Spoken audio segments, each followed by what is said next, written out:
gente modificar meu cabelo. Não. Sim. Você tá louco da cabeça. Então nós foi o maior boxeador que já existiu. Eu já cuido de vocês aí. Bem melhor que Cassius Clay, bem melhor que Sugar Ray, bem melhor do que... Como é mesmo o nome do baixinho? O tronco de... É mais tarde. Mais tarde, parece um bulldog. Tá de mais tarde. Tá de 20, todos eles. Mas viu, Rock Marciano?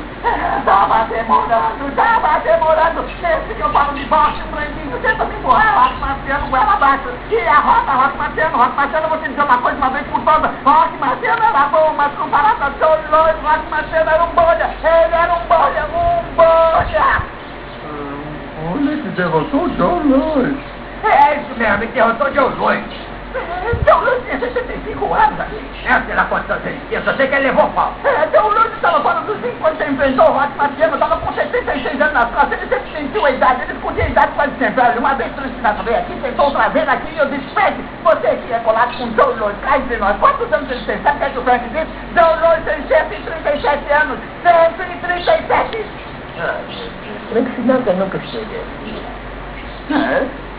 Pro inverno e pro inverno. E você agora?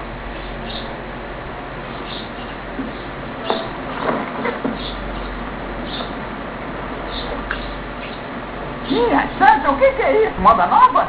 É meu cabelo natural. Eu não corto desde que nasci. Que brava. Que produto você usa, hein?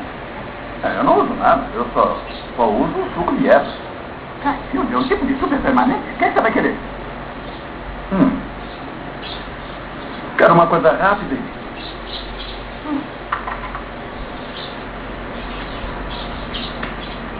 Aí. São 8 paus.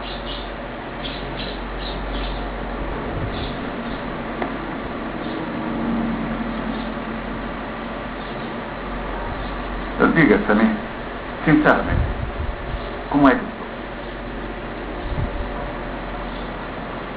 Eu acho bom encontrar logo a rainha.